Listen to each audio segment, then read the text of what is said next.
Welcome to the F1 Debate Show. We talk about Honda officially joining Sauber. We discuss Alonso's testing in Indianapolis.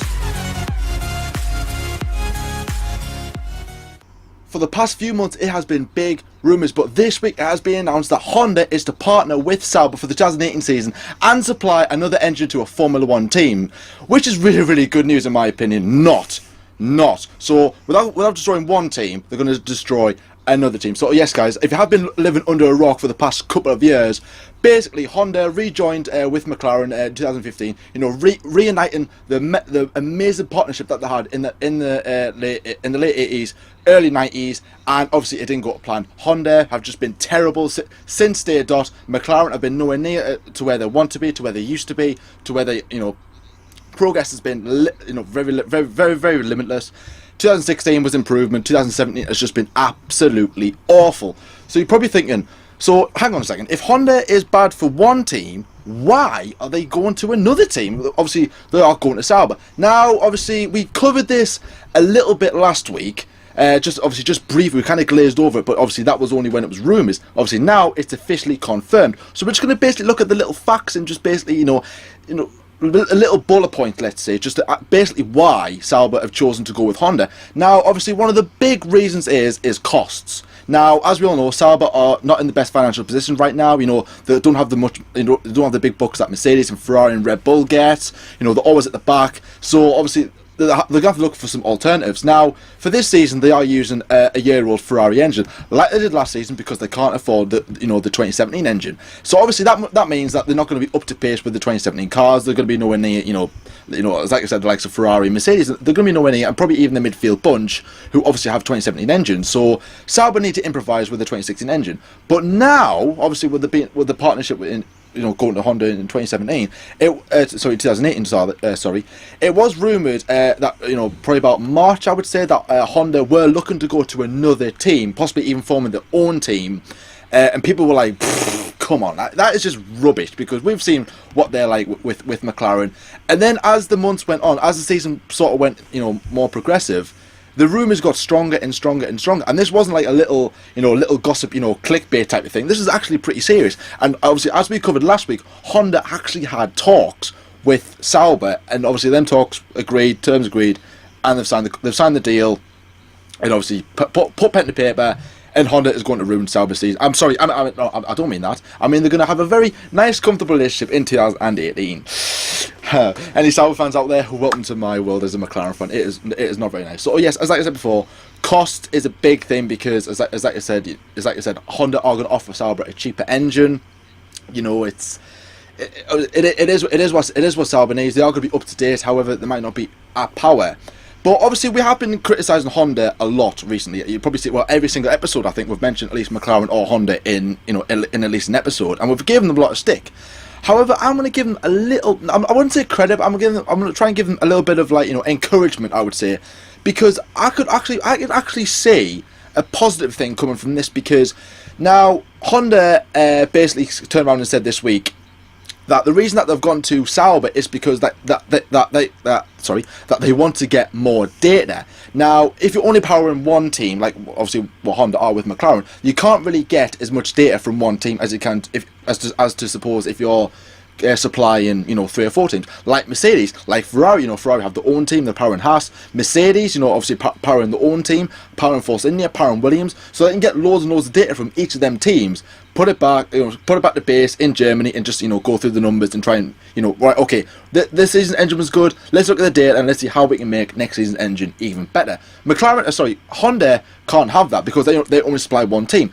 Now they're supplying 2 teams for 2018, and also as well, just while I said that, I want to briefly mention something what Eddie Jordan said this week. Now, I don't know if a lot of you do watch Channel 4 Formula 1, or if you watch it streamed elsewhere in another country, but he, in his little segment, he did say that McLaren are going to Mercedes in 2018 because he was talking about the topic where Sauber had announced at Russia that they were going to Honda, and he was saying, right, so this means Sauber are going to take them engines away from McLaren, like what he did when he ran Jordan F1. He took McLaren's Peugeot engines to his team, so that so then that allowed McLaren to get Mercedes engines from the 96 season obviously onwards till 2013.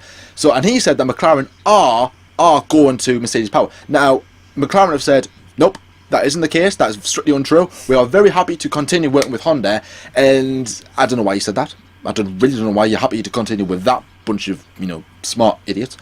So obviously that was strictly untrue.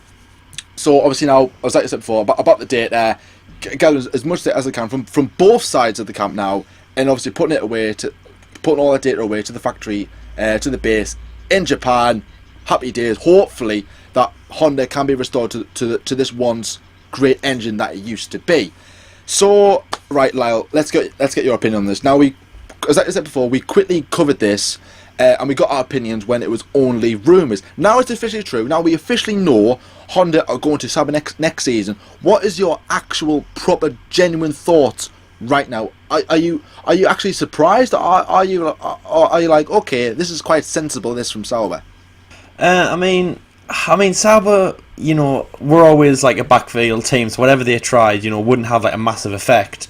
But I do. So there's a few positives, okay, that I'm getting out of this. The first one is actually that you're right. Obviously, so I mean, the massive one is obviously that Mercedes might go to McLaren. That FC McLaren might use Mercedes engines for the rest of the season. Which, to be honest, I mean, it doesn't take a genius to work out of all their problems that they've been having, obviously after like 2015, 2016, and obviously the unbelievably terrible start to this season. Touch wood, it'll get better, but we don't know. But obviously 2015, obviously you remember Fernando Alonso, even just saying GP2 engine, to be honest, him just saying GP2 engine is almost like, I don't know, like a formal complaint, if that makes sense. You know what I mean? That's almost like him saying, these engines are ridiculous. So I mean, going to Sauber, it might give the McLaren, it might give them a breathing space to get away from Honda, as I said, going to Mercedes. Obviously it'll be good for them. It'll then also give Sauber a new chance. I mean, obviously these Ferrari engines look like they're doing well, but obviously, as Jordan said, it's cost as well, massive cost using Ferrari engine. It's that Ferrari is like the Apple of Formula 1. It's like I don't mean the Apple, I mean like the Apple technology. It's like the pinnacle. You know what I mean? It's like if the phone or laptop, whatever world, it's like the pinnacle. You're paying a lot of money for that product. So obviously Ferrari is a big one, but going to Honda, it reduces their cost, which they can use into other things. They can use in, I don't know, the performance of the car, more data analysis, more staff, whatever they need, obviously, to suit their Formula 1 needs.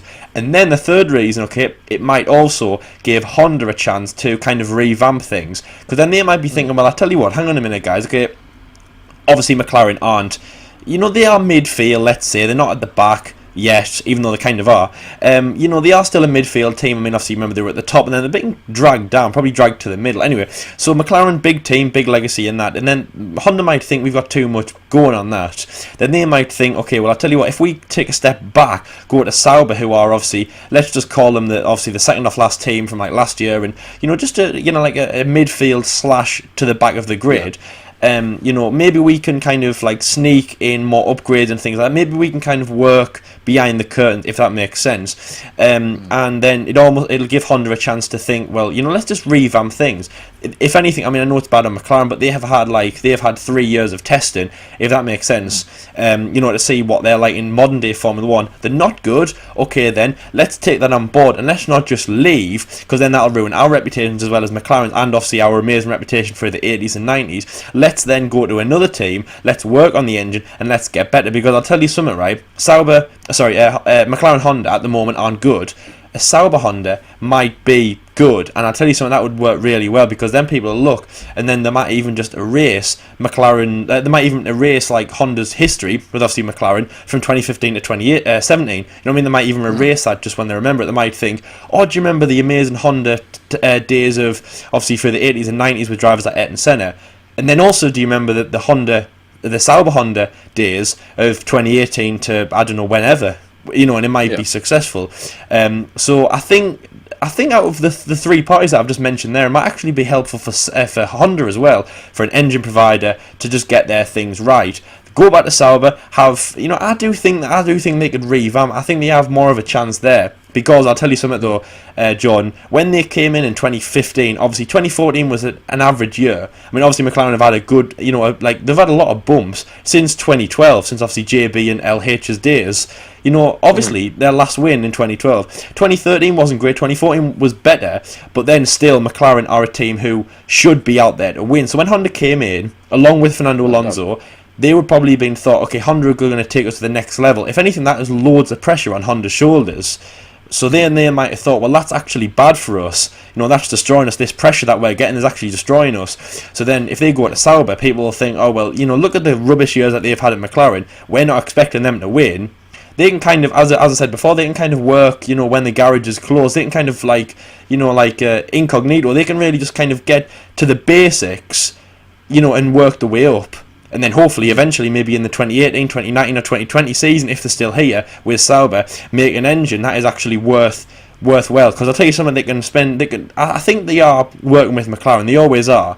But even now, when McLaren haven't won for, 4 years now, no wait there, 2012, 5 years. So, even that, even though they haven't won, obviously, in 5 years, it's still like, I think with McLaren, there still is that element of, right, okay, we're not going to win, but are you joking us? Fernando Alonso hasn't even seen the checkered flag in 4 rounds. This is a a mick. Really, you're taking the mick, really. So obviously you've got to get an engine that's worth it, and that's too much pressure on Honda's shoulders. If they go to Sauber, it might be a bit more of a relief for them, and obviously they might not. Yeah, they probably don't like that pressure. If they can go back to Sauber, they can make an engine that's worth being in Formula One. So it might help them. And then the last thing to mention, obviously, Sauber and McLaren partnership, it might actually improve that. For example, it might open the doors to drivers, training through there. Pascal Wehrlein, obviously, he's a Mercedes test driver. Doesn't have to go into Mercedes, but obviously it might be a McLaren, it might be Marcus Ericsson, you never know. It might just be another gateway. Obviously, teams being friendly with other teams. Yeah. But at the whole, McLaren aren't happy with Honda. Honda aren't happy with McLaren, and Sauber are obviously becoming friendly with Honda and vice versa. So it is very strange, the relationships. It needs to get at the fact where Honda is happy with everyone, including McLaren, and I think McLaren will be happy to see Honda succeed with Sauber. But that said, for example, let's just use what Eddie Jordan said, about Mercedes. As John said, there's no proof that that's happening yet. We think it's going to happen. To be honest, I have all faith that it's going to happen, okay? Yeah. Because obviously, Honda are doing rubbish, and they've said that they want... McLaren haven't said that. The fans have said that, and the talk has been that, we're going to go back to Mercedes, because obviously they were amazing. We did so much with them, obviously our previous World Championship was 2008. We should have won the 2007 Constructors World Championship, obviously, if that Spygate thing hadn't happened. We did so well with them, obviously getting loads of wins. It brought Lewis Hamilton, as I say, his first World Championship. It brought loads of wins in LH and JB's name as well. It's fantastic. It was a great engine, and I don't know why they gave it up. Probably because of, obviously, as I say, the ego of Honda to come back. But Mercedes, I think, will happen. If that happens, Honda will obviously focus all their time and attention on Sauber, and I think I've got faith in Honda this time, because then they can go back to Sauber and they can, as I say, they can kind of work with Sauber behind closed doors. Because I'm not saying that nobody watches Sauber, John, but in terms of legacies and in terms of name in Formula One, McLaren has a bigger name than Sauber. And with that name comes pressure. So obviously I think if Honda are feeling too much pressure at the moment, just ease that pressure off a little bit. Let them go to Sauber. Let the pressure, as I say, drop off when they go. And hopefully they will make a great engine for Sauber, and then in a few years' time we could see McLaren Mercedes on the grid, maybe not winning races, but doing better than they are at the moment. And then we could also see Sauber Honda doing well-ish. Obviously Sauber, an average team, Honda doing okay. Again, they might not be winning races like McLaren, but they'll be average, and then everyone will be happy. So I think this is a good turn. Almost like themselves almost like the turning of what has been a pretty glum few years for obviously Honda and McLaren in Formula One. And I'm very happy about this move, Jordan. I think it could work out, and I've got a lot of faith in Honda for moving to Sauber, really. More faith than I ever had when they went to McLaren, and obviously in the last few years that they've been at McLaren. Yes, I think, Sauber's just like any other team who wants to move forward. They want to move up, excuse me. They want to move up the grid, you know what I mean? They want to get away from the backpack. They want to get in the midfield, possibly even to, relive those days, what they had when BMW were doing the rounds back in like 2008, 2009, 2007, 2007, 2008. They were the good days for Sauber, and ever since then, they had that good season in 2012, and it hasn't really been, happy since. 2013 was alright. 2014 was awful. They scored no points, didn't they? So, obviously, in 2016 was, obviously scored them points in Brazil.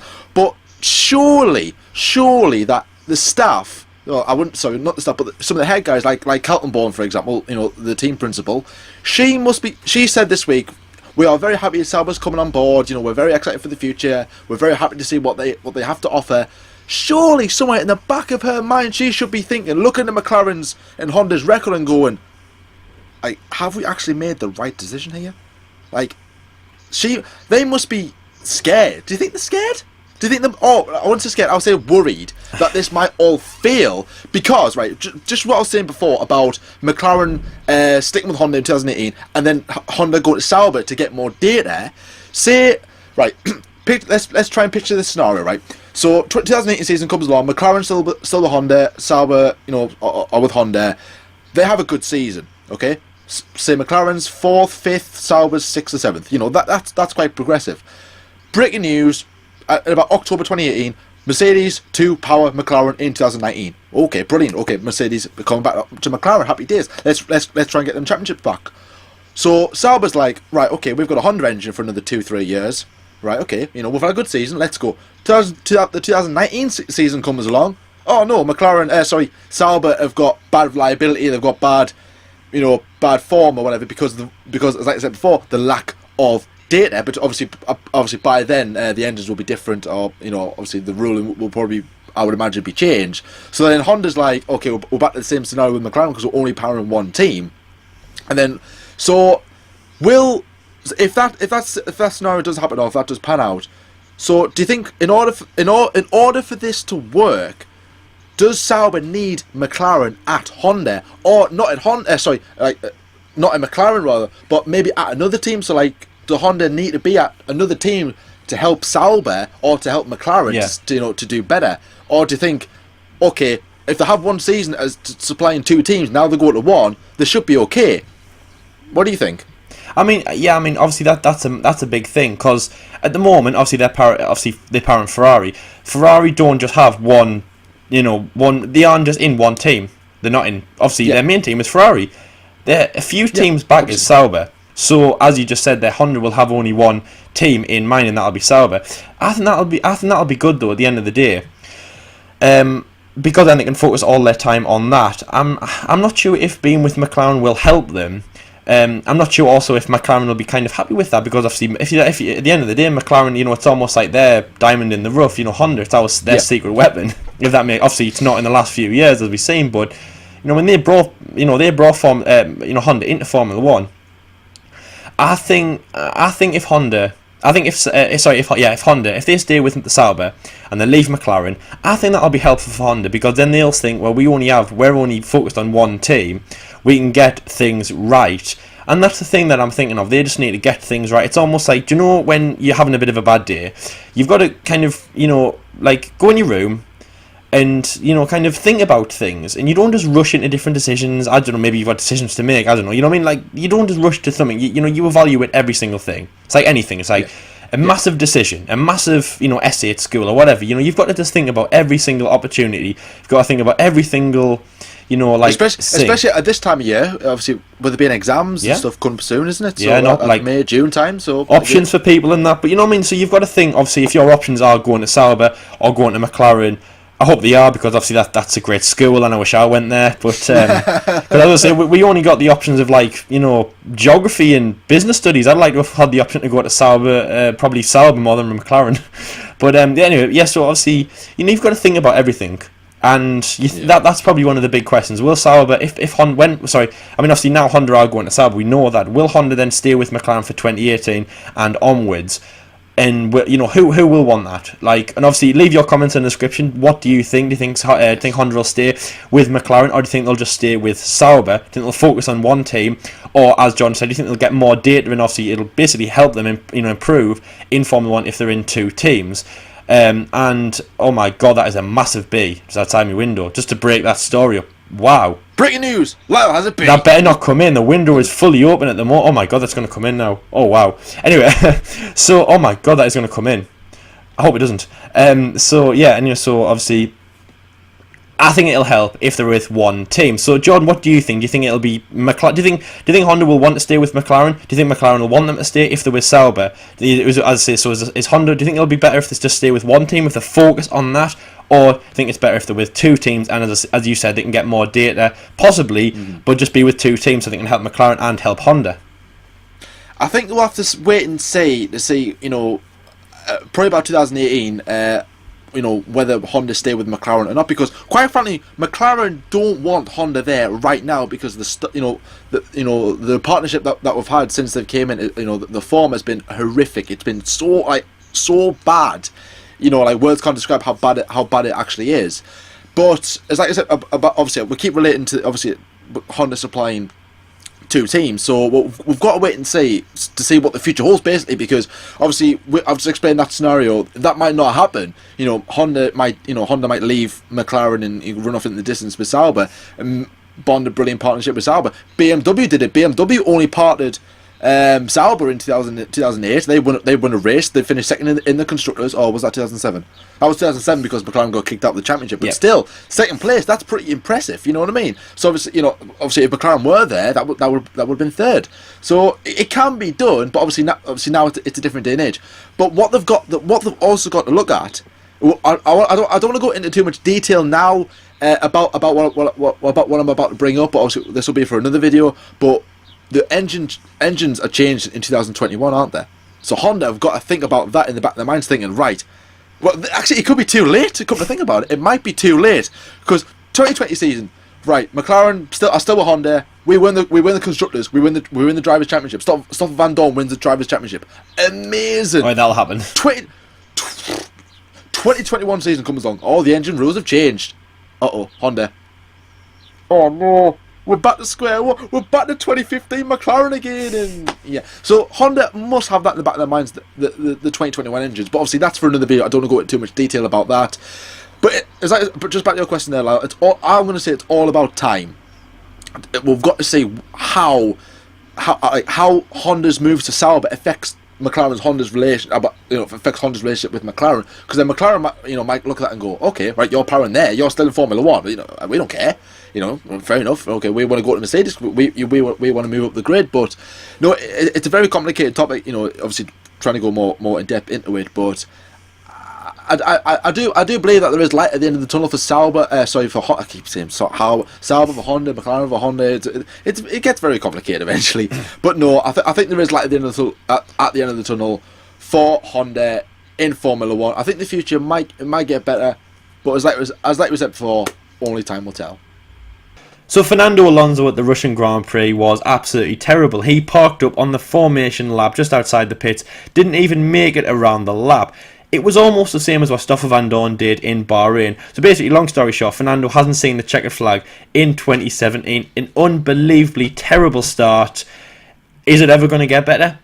Well, today in this segment, we're not going to be talking about McLaren. We're not going to be talking about Honda. We're not going to be talking about Alonso in Formula 1. We're going to be talking about Alonso in IndyCar. Now, obviously, we discussed this a few episodes ago when the rumour was confirmed that Fernando Alonso would be driving in IndyCar. Absolutely amazing anyway, but he's been doing a lot more on that. He'll be missing the Monaco Grand Prix, just in case you've been living under a rock, which also was mentioned in the first part.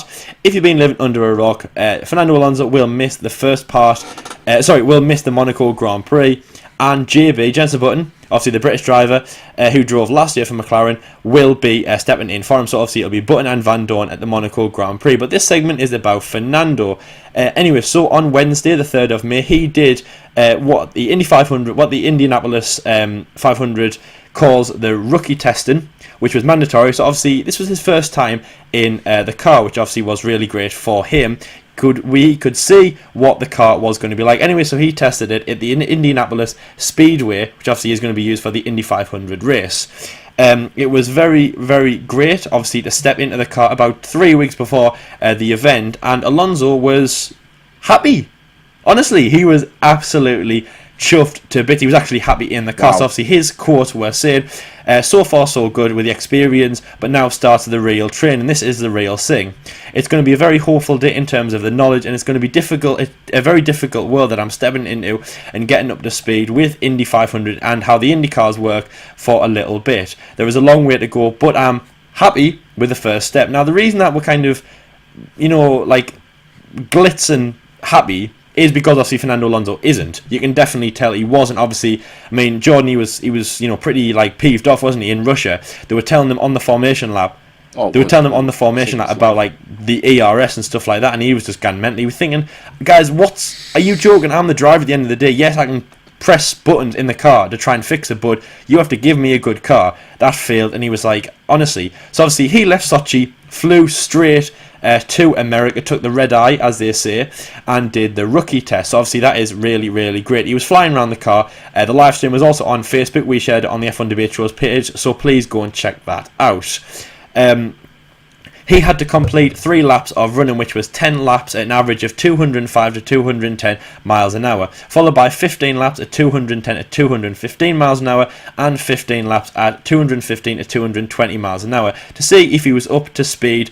And it was only he had to do that all in 50 laps. Basically, it's a very stringent test, to be honest, but it was going to be no problem for the 2-time world champion. Mario Andretti, the Formula 1 world champion from America, and also a very big pundit and competitor in IndyCar back in day, was talking about Fernando in the live stream, basically saying that he's an unbelievable driver, he is very strong, and IndyCar should be very humbled to get this driver in. Now, it's massive. Me and Jordan, off camera, have been talking about this for a long time. It's amazing. IndyCar should be very humbled. Obviously, we're not saying that they are a strong sport. We always skip them in the past. We did last year. We haven't done that in a long time. Thinking like, IndyCar, what's that? We know what it is now. And to be honest as well, I mean, John, it's kind of like a bit of a screw you to the F1 debate, isn't it? Because we've been skitting IndyCar, and now Fernando Alonso, the one of the most successful drivers and the highest paid as well, is now in IndyCar. So it's quite funny how things work out. But and Fernando Alonso said that it was hard. It's a hard sport. It's the pedals are the other way around, which he said were quite hard to get into his brain, but he just wanted to go flat out. But it was getting into the car, which was fantastic. He was very strong, giving it loads of tests on the car as well. He says the circuit looks so narrow when you're at speed, but it was very difficult to try and get the perfect line, and he thinks that perfecting his car, he'll be very happy in a few weeks' time when he competes on the 28th of May. He will also be competing, as you all know, at the Spanish Grand Prix, which is his home Grand Prix, on the 12th to the 14th of May, and then he will be flying straight there, again taking the red eye, to the United States for the official practice sessions of the Indy 500 the very next day.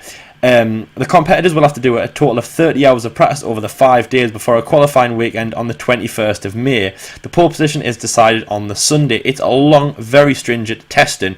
As you might have watched if you watched like NASCAR events and Indy 500 events, American motorsport, it's you spend hours there. It's a bit like it's a bit like American football. You might think you're only playing for 60 minutes, which is true, but it's not like European football. Just because there's 90 minutes on the clock, you don't play for 90 minutes. We play for 90 minutes. Just because there's 60 minutes on the clock, they never play for 60 minutes. Honestly, the Super Bowl and normal NFL games go on for hours and hours and hours on end. That was just a little side note. Obviously, there's loads of practice done, more endurance than the Le Mans 24 hours. There's more laps completed as well.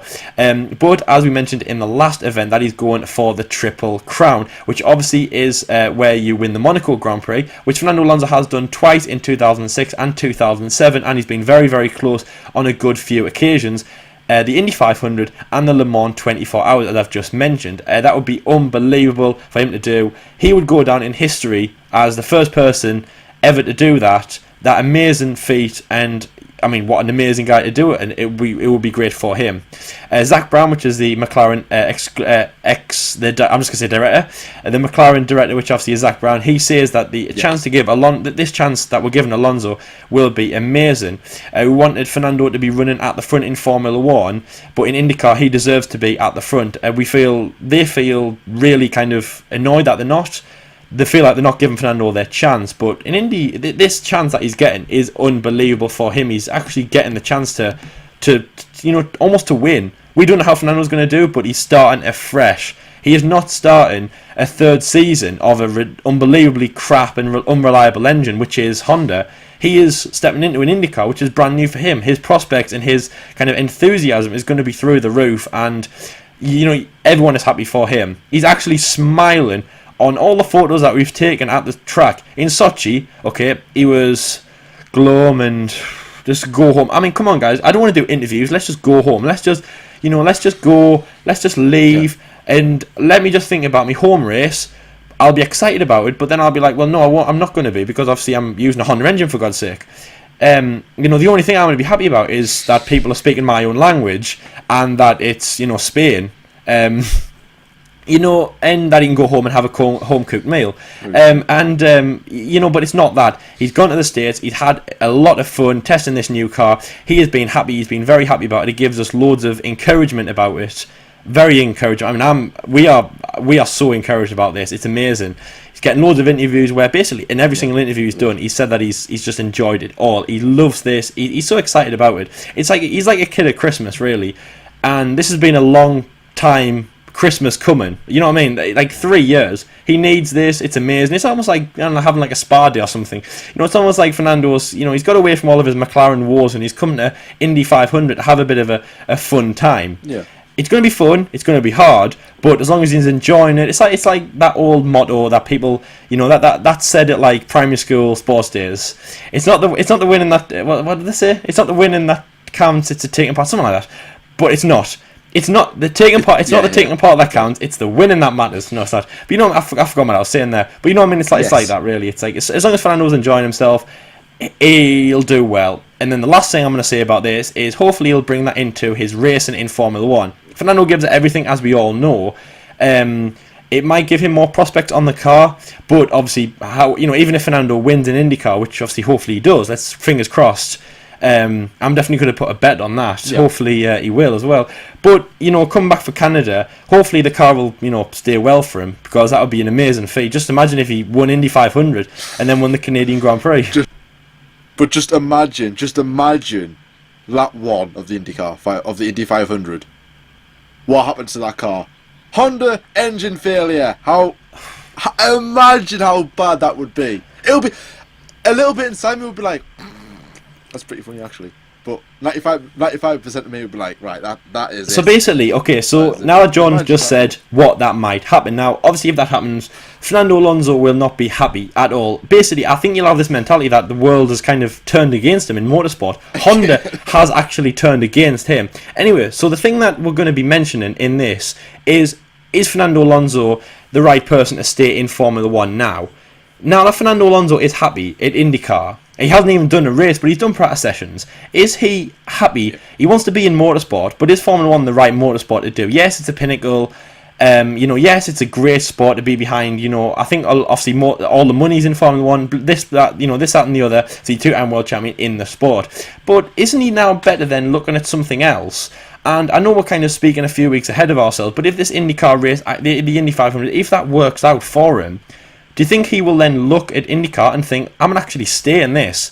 A bit like, I know it's obviously NASCAR, but a bit like Juan Pablo Montoya, because obviously he's a fascinating person I've been reading up on. He had an alright career in Formula 1, but it wasn't fantastic. And then he went to NASCAR. He's won loads of races, loads of events. I think he's a champion in NASCAR. Don't quote me on that, but he's done very, very well. I know that he's won races and he's a very happy bunny for being in NASCAR. So maybe Fernando Alonso should look at something else. Look at IndyCar, but because of McLaren's like bad performance, should he really stay with McLaren and in Formula 1? Any longer? because obviously his reputation, it might be better to go to IndyCar. But if he's had such fun in that car, why doesn't he just stay? Why does he have to go back to... That's the funny thing. It's almost like... it's almost like if... I'm trying to give you an example. Say if he lives in like a haunted house, right? Which obviously is McLaren. Then if his mate invites him to go and stay in this very lush, nice, hot house, it's got like nice heating, it's got like a lovely king size bed, and it's absolutely lovely for him to stay in. And then why would he say then, okay, I'm going to use that, but then I like me old haunted house. And then he goes and lives in a haunted house where there's no heating, no showers or beds or electricity to do the F1 debate show in. Why would he do that? That's the best analogy I can come up with. Sorry if that was bad, which I don't think it was. That was quite good actually for me anyway. That was good. That was very good for the F1 debate show, I must say. Very good. Very, very good. Please give the F1 debate show a round of applause.